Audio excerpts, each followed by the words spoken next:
Yep. It's been a month of Saturdays. Oh, how's everything going? It's coming along. Okay, okay, coming along. I hear you. I hear you. Good, good, good.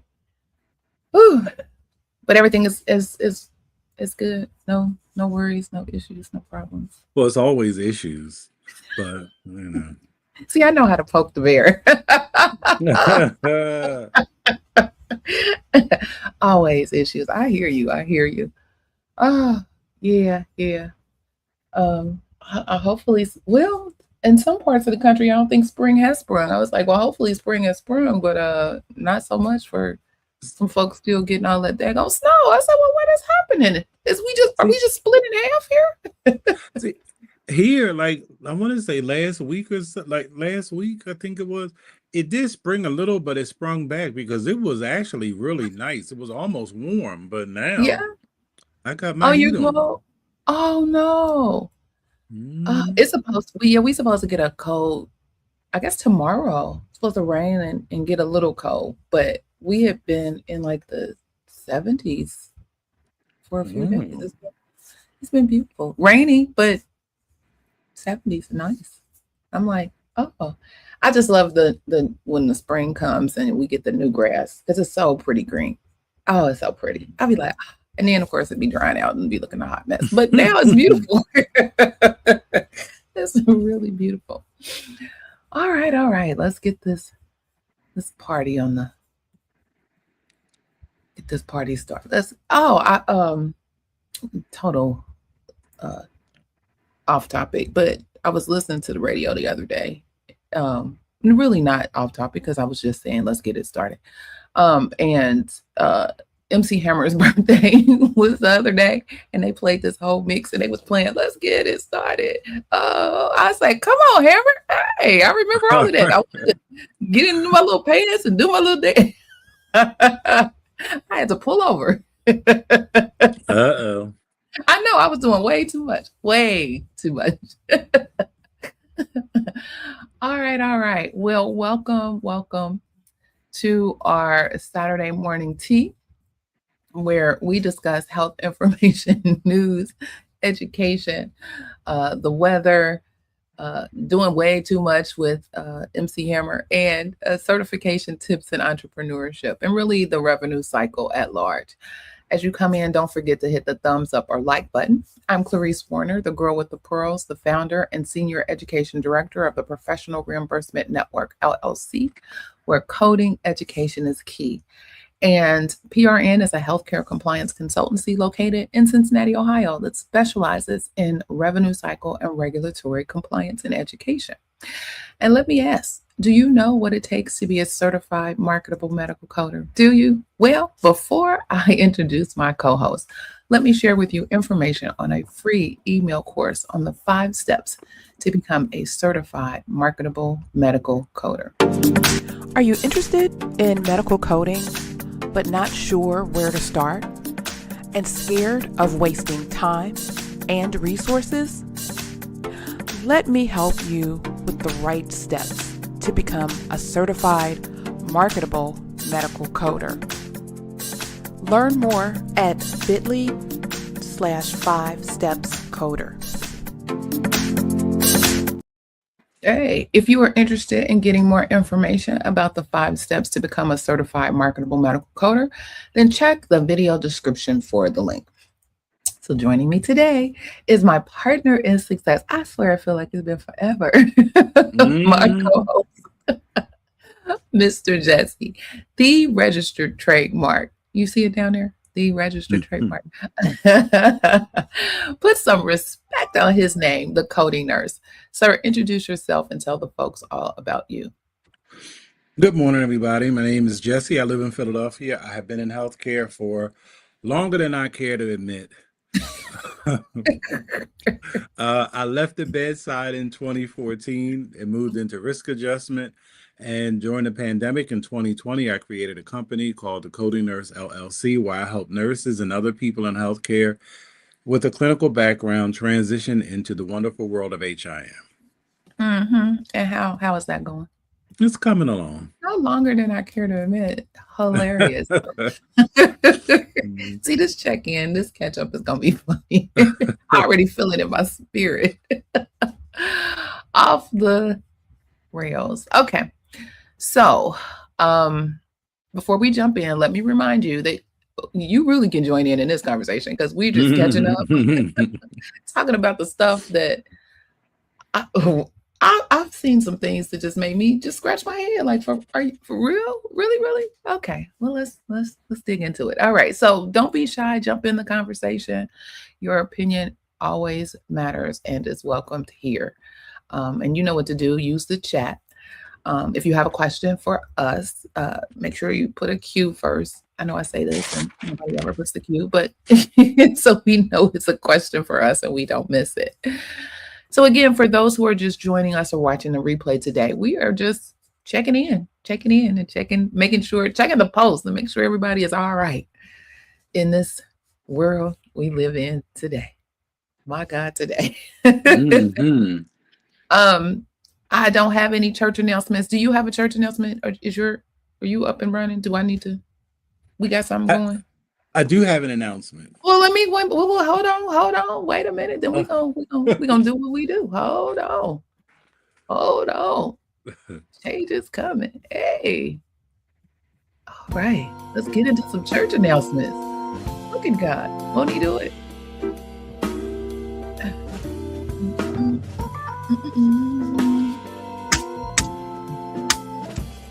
Hey. I like the banner at the top. I know. They switched up every time I come in here. I swear to God. I can't even find my QR code now. I don't know what's going on. I was like, okay, well, here we go. But yeah, I saw that. I thought it was better.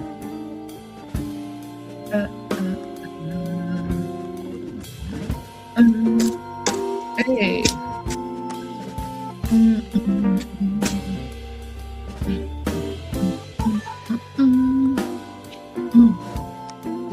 Put me in the mindset. Let me write faster.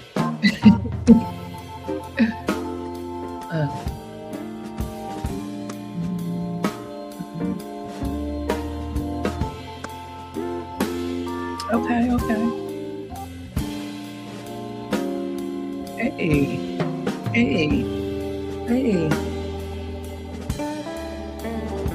Okay, I'm playing all the way down now. All right, let's get into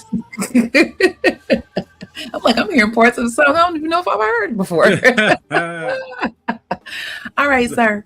Hit us with your church announcement. My church announcement is I have an ICD 10 CM class forming Thursday. The first class is Thursday, April 23rd at 6 p.m. Eastern time. So for more information, kindly mosey on over to thecodingnurse.com. Mosey on, y'all. Mosey on, Please y'all. and thank you. Yay! I'm so excited. And then one last announcement. We'll be taking Yes. up a collection for Pastor Anniversary in June. I'll save that for next time. I found my white gloves. Look at God. Okay. We gonna be yes. Oh, every time I feel the spirit moving in my all right. Not a collection for the pastor. Okay. Let me stop the banner. All right. Everything. Okay. All right. So let the tea spilling begin. So good morning. Welcome back to our Saturday morning tea. Again, where we serve up the real talk our profession needs. I'm Clarice Warner, the girl with the pearls, with my partner in success, the coding nurse.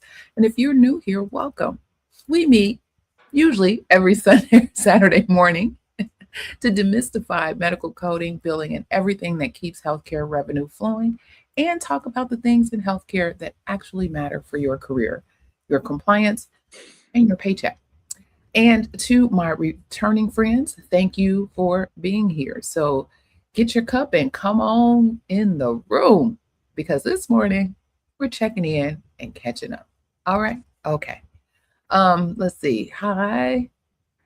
Natasha, welcome, welcome. She said, welcome back. Yes. Okay, we do have a question. Do you want to start this question, answer this question before we Sure. jump? All right. Well, look. And they did. I love compliance. You just don't know how my spirit is moving today. Got the cue and everything. Look at God. All right. Is it common that being a remote coder, then interview for a local facilities will be primarily in office, or will there be some adjustment for hybrid?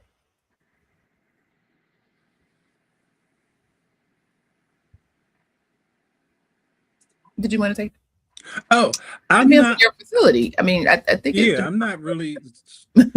I'm not really. I would need like some more information because like if you're interviewing at a local facility, what is the role? Did they advertise the role as hybrid or did they say that it would be in office? Because if they say it's hybrid, then the amount of time you're in office can be adjusted.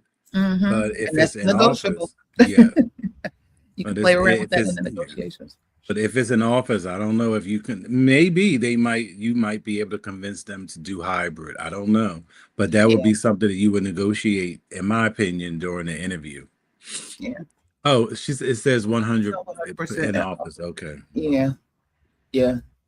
Get your car ready. Yeah. Get your coins ready. Because the way these gas prices look, Lord. Yeah. And unfortunately, she said yes, it says 100% in office. Yeah. And unfortunately, even though there's been a shift fallout, a lot of these organizations are trying to pull people back in office.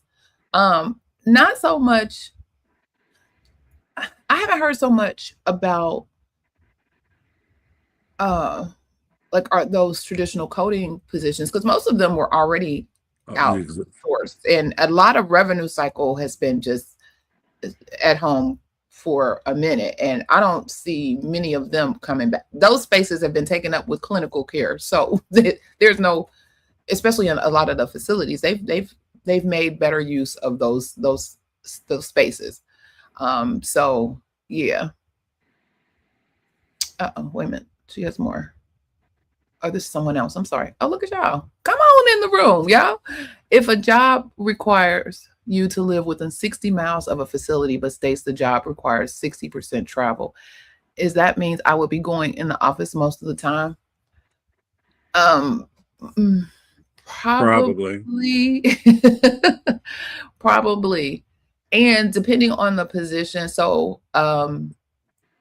I know with our when I was in facility, in my compliance role, our travel was to different um, of our facilities. We had a home office base, but we also had facilities all over the region, and so we were required to every now and again make that travel to the different areas for all all kinds of things. If there was say, for example, say there was some type of concern, breach, privacy, something, and while we did have compliance support in those facilities, oftentimes corporate would have to be on deck, so we would have Oh, to make those. okay. So there's another uh, addendum. Is a charge revenue analyst position, I was told, twice a month. So are you traveling to other facilities or traveling to other places within that position and not just to the office?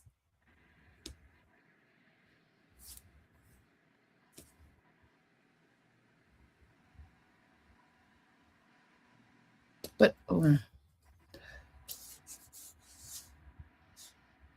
feel like I need to be playing music. um Because my first position at an Overline, it actually turned out to be hybrid, but it wasn't. It was sold as on site. And what happened is because I was in New York City, so I would have to go to offices. Then, if they didn't have any reviews scheduled for the day I was scheduled to work, I would just work from home, just doing reviews, and then I just started going out less and less until I didn't go out at all. Yeah. And hybrid means a lot of things to a lot of To a different lot of people, companies. absolutely. I'm not sure. I will find out more once I have the interview. Absolutely. And make sure you get a clear understanding Hmm. of what that means. And sometimes, especially, be wary of the HR response versus the hiring people's response. So make sure you get the best understanding from the hiring people, because they do how they do sometimes, despite the HR recommendations. Yeah. Well, good luck. Good luck on your interview. Absolutely. Good luck on your interview. All right. So, um, y'all know I was in DC for the advocacy summit, and lo and behold, I heard recently that our friends over at the AMA, I don't know if they were there when we were there, but they have an act, the H1Bs for the Physicians and Healthcare Workforce Act, HR 7961, to help their international medical graduates. So this aims to exempt physicians and other healthcare professionals from the 100,000 filing fee on new H-1B visa petitions. So folks got to fork up some money if they want to get those international graduates to be boots on the ground in their offices. And so their case is that 1 in 4 practicing physicians in the U.S. are these international medical graduates, and they are often the backbone of care in underserved areas with higher rates of poverty and chronic disease. And without this legislation, this exorbitant fee that employers must pay for H-1B visa holders adds significant costs for hospitals and private practices, making it more difficult to hire physicians and other healthcare professionals. The added costs will worsen physician shortages, increase wait times, and force patients to travel farther for care. Yeah. Anyway, so they got some. They have a bipartisan group, Democrat and Republicans from, let's see, New York, Georgia, and Florida, to kind of push this legislation through and help to protect their physician and our country's most vulnerable patients. So they're, urging folks to do what they do, reach out to their legislature. But I thought, well, look at here. So y'all make all this money, and we supposed to help y'all try to make all this money. But yeah. Okay. Exactly. I said, well, okay. All right. Here we go. You got anything? That was just one thing, but you got anything? Oh, about the topic or what I want to talk about. What, sir? Come on, come Oh through. yeah, I do. I got two. Oh, well, come. What? So Oh, mm-mm. one of my actually my sequel tutor, because I had maybe about a year and a half, no, 2 years ago now, Mhm. I introduced him to sam.gov. Well, here he is sending me solicitations. So I was floored. That did you know that now this is the last place that needs to be doing any kind of AI medical coding. The VA had a solicitation, Did they? but they canceled it. While they're transitioning their because they're transitioning their EHR. Wow. It's a whole revamp with a new EHR. So it says um After consideration of the information provided and further review of VA's requirements, it was determined to not move forward with further action regarding AI medical coding. Says, please continue to monitor sam.gov for future announcements and opportunities. Thank you for the companies that provided a response and information in support of this information request. What is AI medical coding? That's what I want to know. What in the as Tony Baker would say, haberdashery And is this? hemoglobin, Yes, yes. is this? What is this? Come on, VA. Come on, government. Y'all got to do better. I don't understand. I'm like, they not efficient with books, with regular coding. And you gonna rely on automation? My God. My God, today. I don't understand. I had a conversation yesterday and I was so overjoyed and it just warmed my whole heart when the conversation went to, we need to make sure that these people understand how to use their coding books. I said, I almost fell out the chair. I said, well, look at here. We've been shouting this from the rooftops. Ma'am and sir, yes, you need to know how to use your manuals. Because in my opinion, this is just me. Now, of course, listen, apparently, look, we were in the Stone Ages when we learned on books, I guess, a step up that from the one book tablet. that you weren't there. Look, were you there? That one book that was huge. It was this big. It had this big metal brace thing, and it was made. The cover was made out of like a heavy plastic because you kept the base, and they would send pages. So it would take, depending on how many books you had, it would be like a whole half a day project once it was time to update the book. So you would take the pages and shift them in and out of this whole book. And now those books stayed, like the desks were created to have this space for this big old book. And this was just the ICD 9 back in the day. ICD 9 book. It was huge. It was humongous. And then somebody thought there has to be a better way. And I think they were the only game in town. And I don't even know if that company exists anymore because the market was flooded. Everybody can make up an ICD 9 at the time and 10 book now. And I remember the first spiral or paperback book we got, and the font was so small. That's when people started giving out, like when you would go to conferences and stuff, they would give out those rulers because nobody could read that. So that was like, could y'all please increase the font?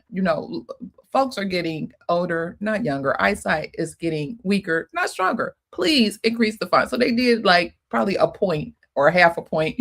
But it was crazy. But I was just elated that somebody remembered that there's such a thing as a coding manual.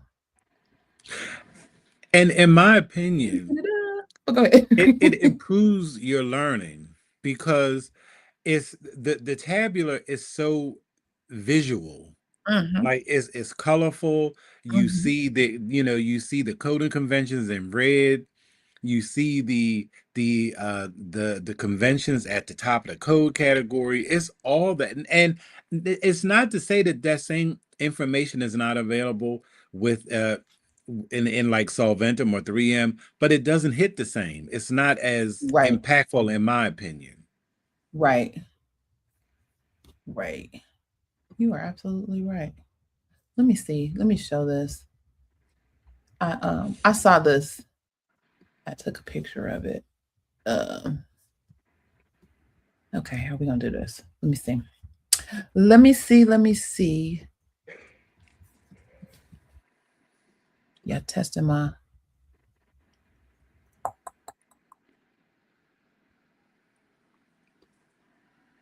Oh, I may be able to do it right there.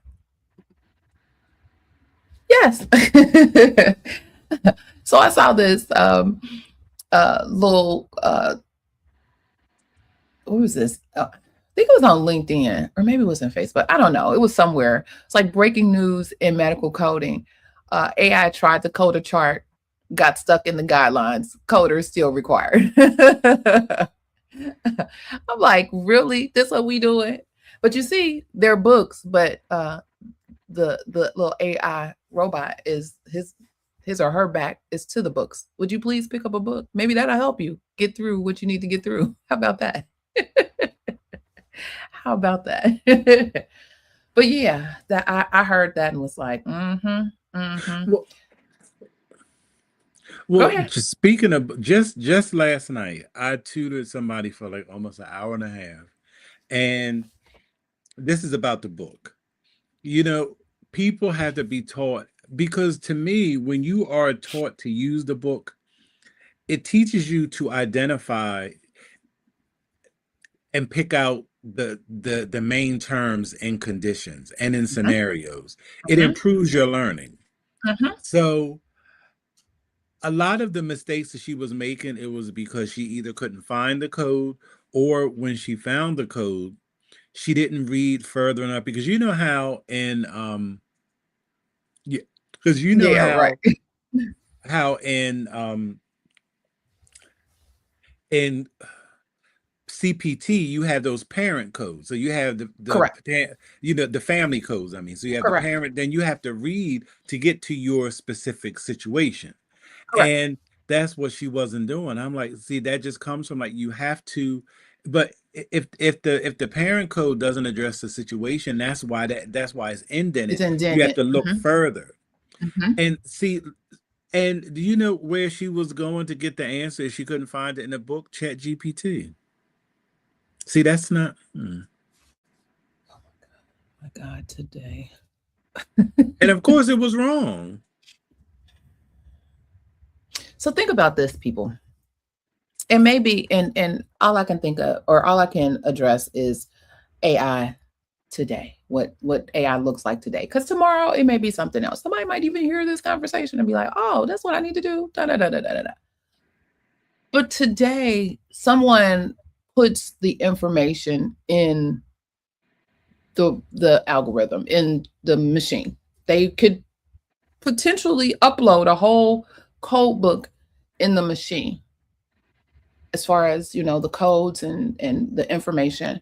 But if nobody is telling the machine how to use the book in order to get to what the code will be, you novice person going out and just asking the machine will get foolishness every single time. Every single time.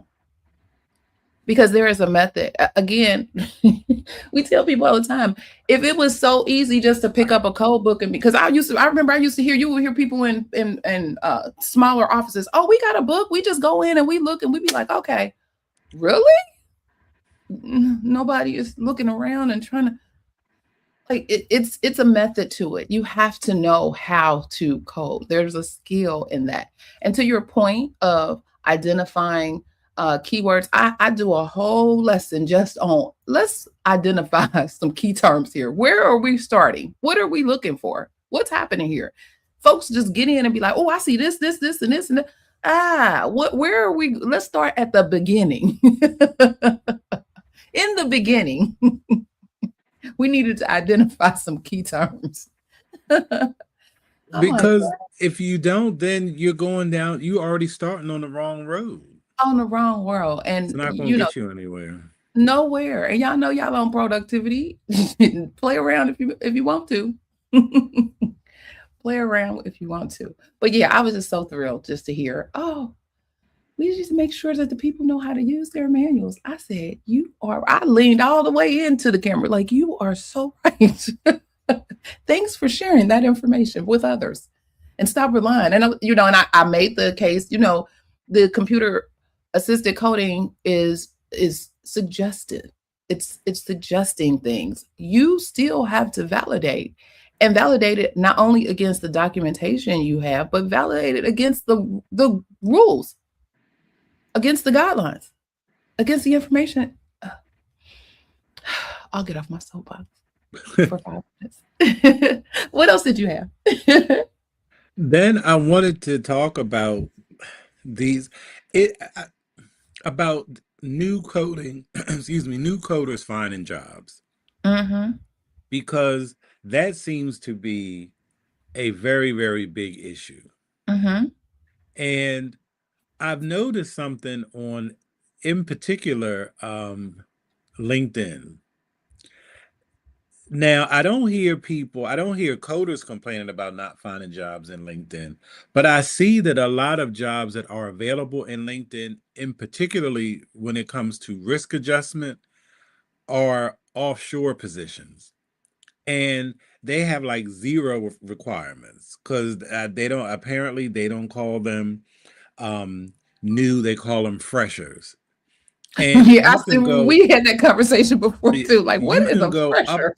you can go up and down LinkedIn and see all kinds of ads where they're looking for people who are certified who have zero experience. I mean, but yet and still, when you go on these Facebook groups like these, new, like these medical coding forums, like people are struggling to find jobs, or if they get a job, they are stressed about meeting productivity so they can keep their job. And Mm-hmm. these assessments, Mm-hmm. it's there has been a collapse in for number one, in HIM there has been a collapse in training, well, adequate training, in my opinion. And these productivity requirements, what I really think is going on is because there's so much AI in the revenue cycle already, they think that, oh well, if this computer can do X number of claims an hour, well, we can figure it out. So now you can do this. Now a person can do this many. Says who? And you want it to be done right. That's the thing. Like, see, now if you don't want accuracy, you can do a million charts a day. If you don't Mm-hmm. want accuracy, you can just put anything up You there can and just keep it slide it to moving. anybody. Let Right, anybody do it. They right. they already think they can. So yeah, go. And Mm. I'm just not under, like, there needs to be a conversation with these at these employers, because it's not even about profitability in my opinion anymore. It's just greed. And they are beginning to treat people in HIM like they're machines. And people in the industry have got to start pushing back. And it can't just be one or two people. It can't just be one or two organizations. These people have to say this cannot be done. You can't, because what people need to accept, and they don't want to, nobody wants to really have this conversation. You cannot have quality and fast productivity at the same time. It's like oil and water. They do not mix. You have to Mm-hmm. pick one. You got to pick a lane and stay in it. Mm-hmm. I think another caveat or another piece to this is the transition, because some of these positions in the revenue cycle don't sit in HIM anymore. They sit under finance or they sit under a CFO. They don't sit squarely in the on the clinical side of the house. And I think some of that is driving this, to your the greed, if you will, using your term, that is being that is out here. Because the goals are different. The goal is about the money. The goal is about, bringing in the revenue, and I don't even know if they consider keeping the revenue. It's just bringing it in, but you got to actually keep the revenue that you're bringing in. So with that comes accuracy, quality, all of the things that we on the HIM side of the house would rally for, and 10 toes down stand for. Revenue cycle is about get that money, send them claims, send that stuff out, go, go, go, go, go. Mm-mm. Well, here's a question. What do you guys think coder job being eliminated and going to offshore coders? I'm about to add some words in here. Think about coder jobs being Mm. eliminated and going to offshore. Okay. Well, I wanted to ask you before you answer that. Let me ask you this: in what you saw for these freshers and offshoring, are these jobs targeted to people who live offshore? Are they targeted to people who live onshore for work at a company that's offshore?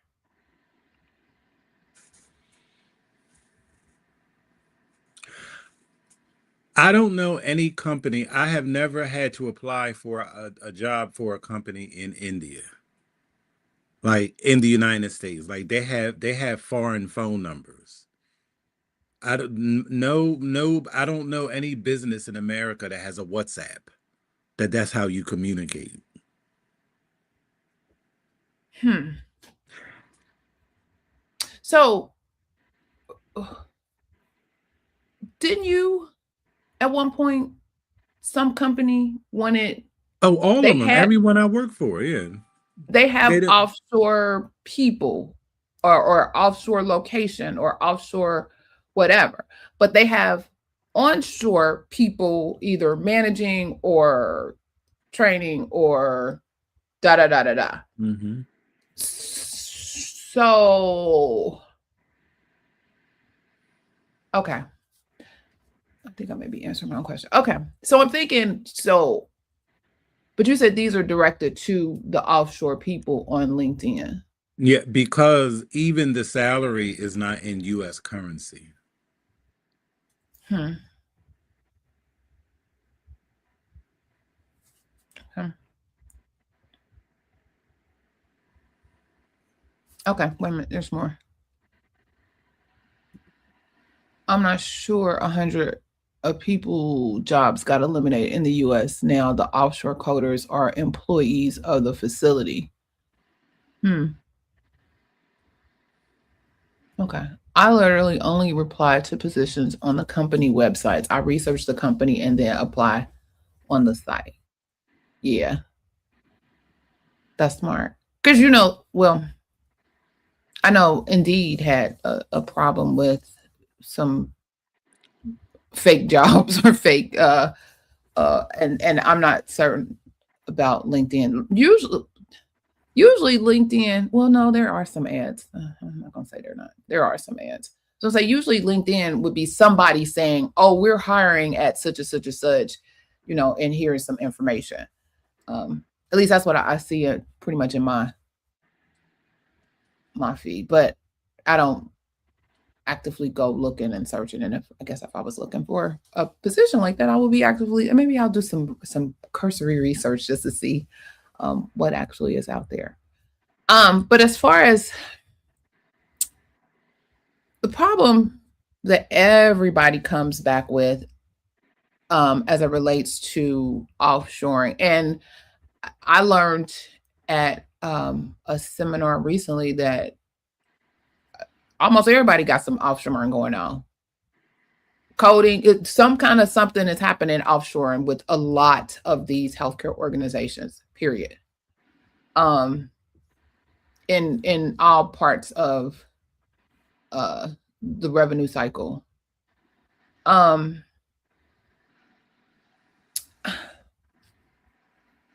I the problem that most people speak about is the quality of work that they're getting from the offshores. They're lacking. I'll speak to coding. They're lacking in their coding skills and or ability. Um, I don't know, and I think we've talked about this. If it's a language barrier or understanding of because American healthcare is very rule Very. and regulation driven. And while you have guidelines and information that you have in your manuals, it ultimately ticks and ties to some sort of regulation that is governing the whole lot.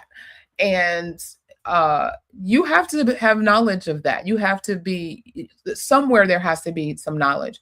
But I also learned that um with one particular organization, they found that in their EHR product, it was different onshore than offshore. And things that onshore people were able to abstract and see and use to, code proficiently and accurately, the offshore people weren't getting. And they didn't know that until someone actually had access to what the offshore folks were seeing and was like, well, where, pull up so and so and so. And it was like, we don't have that. Like, what do you mean you don't have that? They're like, I'm looking. And when they showed, they didn't. And so there may be some trickery going on in that. And I don't know if that's a IT EHR type of proprietary situation, but some of that may be part of it as well and need to be worked out. Because if you are expecting them to code your things like onshore coders, you should give them the tools to do it. And if you're not giving them what they need to do it, then that's not fair at all.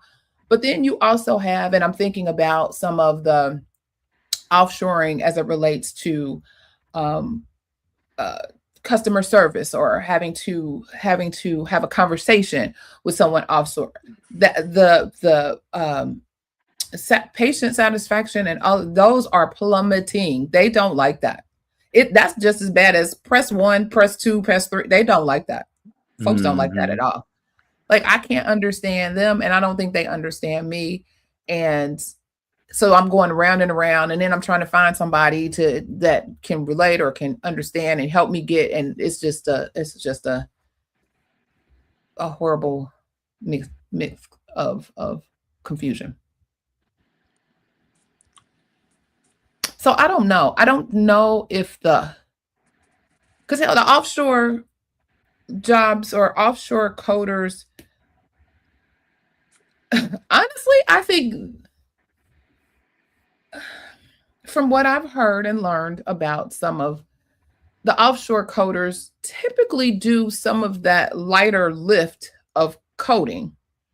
So to me, those positions are the ones that folks have mentioned of late that AI would be replacing. That look, because we need to use your clinical skills and your acumen to focus on some of these more nuanced cases, more specific cases with, in different specialties. We need your expertise for that, not these one-off, one code, quick lab, little things that can easily, be done quickly. Right, but a newly certified domestic coder is not going to have the skill set to do higher level coding. You have to. Everybody starts at the basics. I know I did, and you improve from there. But a newer level, well, okay. Because no, go ahead. Uh-uh. No, because at this point, because for as much as I know, I mean, like I said, like I've been working for companies that had offshore coders since 2014, so it's really not new. Correct. It's just I think it's the volume is new now. Okay. But in the beginning, you could clearly see that there was a deficit in knowledge. But here in 2026, these new domestic coders coming out of these programs, they don't know anything either. So if you're going to, I mean, if you're making a business decision, and if you're going to, pay incompetent one here more money than incompetent two over here, you'll save more money because you're going to get the same result. They're thinking about it from a totally different standpoint than we're thinking about it. They're thinking about it from a money aspect. They're like, okay, well, we can get somebody here who knows how to clean it up. But what that does is that disenfranchises new people who are trying to get their foot in the door to gain the experience and the confidence and the expertise to be able to start to fix what people have messed up. You gotta have knowledge to do that. And coming out the door, you're not. I don't know if I agree with that 100%, but okay. I think it all goes to the training and education that people are receiving. So that's an educator call or training Right, call. but a lot of these, but we look at the bulk of these programs. I mean, you have people like all people have to do is go and look at any like student coding forum on Facebook or any newly certified coding forum. It is really really sad. Like these people don't know the basics. And Again, I think it goes to the education and training that the people are getting, and some of them are just not getting um well, anything actually because they were most. doing, huh? I said most of them aren't. Yeah, they're just not getting anything. They're taking a course where, no one is teaching them. They're not getting any instruction. They're not getting anything. Um, but that's what they paid for. And because they want it today, they want it now. They think they can just breeze through it and, oh, I got this and I went through this. And then once they get in the middle, or, oh my God, I don't understand. I don't know. I can't, there's nobody, but that's what you paid for. You didn't Because pay what to be taught. You didn't pay for educate. You didn't pay for that. didn't pay for what? They didn't pay for someone to teach them. That you paid for this Well, program. no, You paid for no. this. But that's what you pay to be taught. Now, the method of teaching can be discussed. But when you're paying over $2,000 for a program, when you complete the program, you should be able to then go into employment.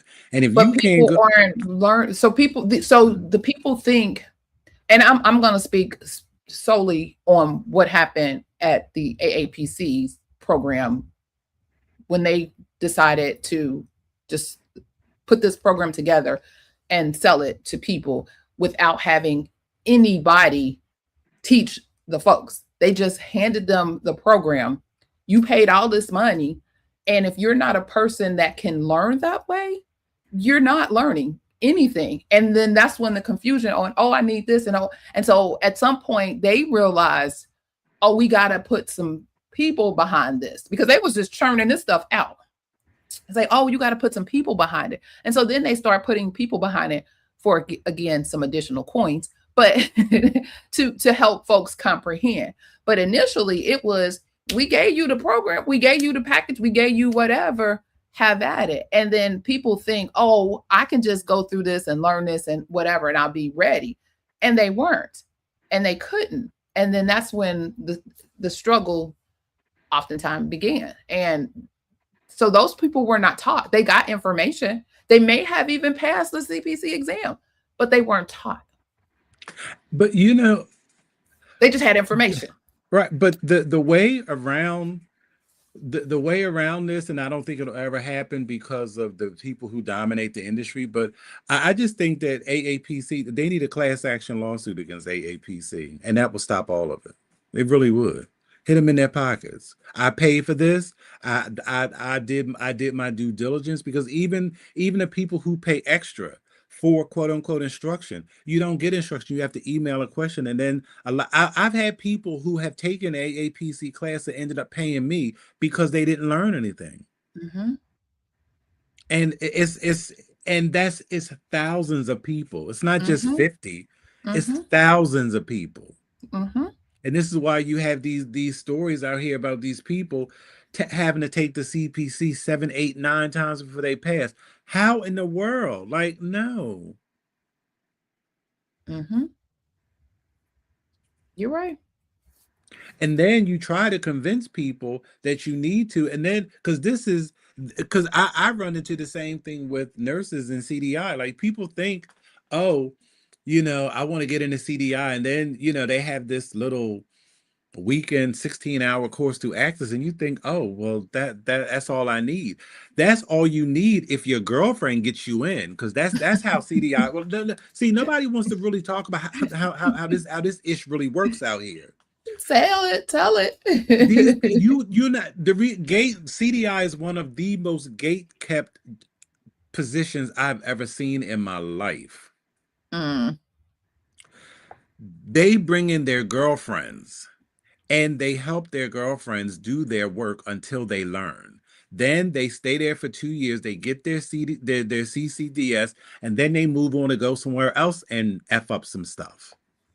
That's how it works. I've told this story before on on your podcast a million times.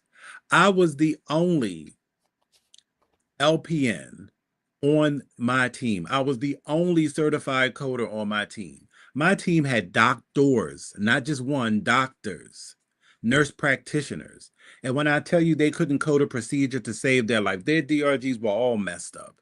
But they sitting there, but they can go on and on and on about the type of AKI. Was it pre-renal, post-renal? Who cares? What did the documentation say? And how come you didn't code this daggone stent? Okay, let's talk about that. And why would they create their CDI team heavy like that? Why would they do that? That makes no sense. Because in CDI, they really think, and I've said this before, people in CDI think that medical coding is beneath them. That's what they do. They're Well, there that's to what they do only to get the money in the door. So, period. Yeah, they do. That's what they do to keep you employed, to keep the money flowing. and DRG mismatches are not considered part of quality, but it should be. Mm-hmm. How in the world?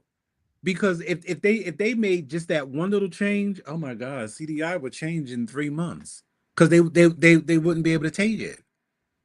Because how is it that you have this person that you have followed for 7, 8, 10, 12 days, and you still got to send 2 queries after the person is discharged?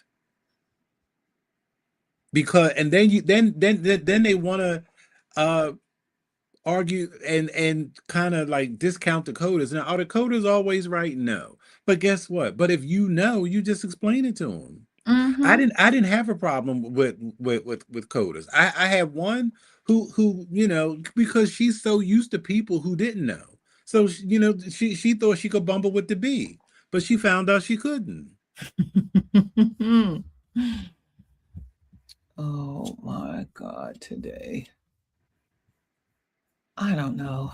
But it It's all comes down to knowledge, and you have to get the mm-hmm, knowledge, and you have to humble yourself to learn the knowledge. mm-hmm, Medical coding is not easy. mm-mm, It is not a walk in the park. These books will have you ready to throw it in front of the biggest truck you can find. mm-hmm. And then you factor in with horrible documentation. And well, what is he saying? Well, I can't put it in there because it didn't say this, and it's a lot. And we just got to get back to basics. And I don't know how that's going to happen, but there's a whole lot that needs to be revamped if we're going to continue. You're Because absolutely when it's all said and done, it's going to be AI and 7 people with jobs. right. Oh, you're right. You're right. And a crazy hot mess because folks is not going a mess. A mess. And I just there's a woman at my new job. She's been in revenue cycle for over 20 years. RHITCCS. And when I tell you she knows her stuff. And we were talking, we've been talking a couple days, and she was like, I always wanted to get into CDI, but they said you had to be an RN. Like that, how in the world is that under HIM and you are in HIM and you can't get into it? Like, That is no. crazy to me. And I'm still well, that's a whole other conversation too. I'm still waiting to see what this marriage is going to look like for the HIM professionals and CDI because it doesn't look fair. Doesn't look right. Doesn't smell right. Doesn't look right. Probably is not right. I don't know. And I think hopefully someone will take the time to really go back to the basics and get a better understanding of what CDI was supposed to be, meant to be, and look at it today. And nope. I think it could all be so simple. Just go back to the basics. Understand. Get some knowledge, get some understanding. And all you're getting, get some understanding. Well, things never go back to basics until after they collapse. Then when people rebuild it. Well, I think it's collapsing. I see bricks are falling. It's imploding. Definitely. It's imploding. Which is why you have all these different groups of folks talking about this and groups of folks talking about that. It's imploding. It's crazy. And they getting caught on the back end and all of this. Them audits, them reviews, these billions of dollars that these organizations and companies have to pay. Y'all playing around on the front end. But and people need to realize that just because you read a headline about some company paying $100 million, there are companies who paid that who didn't make the papers. Absolutely. It's all kinds of, I mean, a whole lot of CIAs, all money. Kinds of stuff. Yes. This ain't no one-off. That's the standard. No, it's becoming, yes. Absolutely. You'll be amazed. You could go out there and check them corporate integrity agreements and be like, well, wait a minute, my company right here on this list. Yes, your company too. They out there, and those are not fun. Those are not fun. Them 5, 6, 7 years they put you on those CIAs. And if that won't change your life and your spirit, I don't know what else would. Crazy. Oh, well, I want to say something that. So, did you see the game last night? No. UConn, and so have you heard the all the talk about how the coach, the non-melanated male coach goes to the melanated female coach and tries to give her the business over some foolishness. And is that with Dawn Staley? I just saw a clip, but I didn't really. So he was saying, supposedly, what I read. Well, I watched the game, but because we were like, well, why is he over there? Why is he? And next thing I know, folks was just coming over and, trying to separate him. I was like, are they about to fight? Our hands about to be thrown. But something about, first of all, it appears that he was just really all in his feelings, that, that they just got whooped, period. You got to take them losses and keep it moving. But so he wanted to bring up some old stuff, not necessarily old stuff, but old stuff that was false, saying that she didn't shake his hand at the beginning of the game or something. And she was like, I didn't do that. Like, what are you talking about? I didn't do that. I shook everybody's hand. And then there's video proof from ESPN where she did shake everybody's hand at the beginning of the game. So then he gonna try to throw this, oh, well, she wouldn't understand type of commentary because she hasn't been here before. Like, oh, well, those of you who been here know that, like, there's a separate little handshake or a separate little something that you're supposed to do at this level. Really? Really? I said, boy. And all I could think about is, it's in every industry, ain't it? It's everywhere. It is everywhere.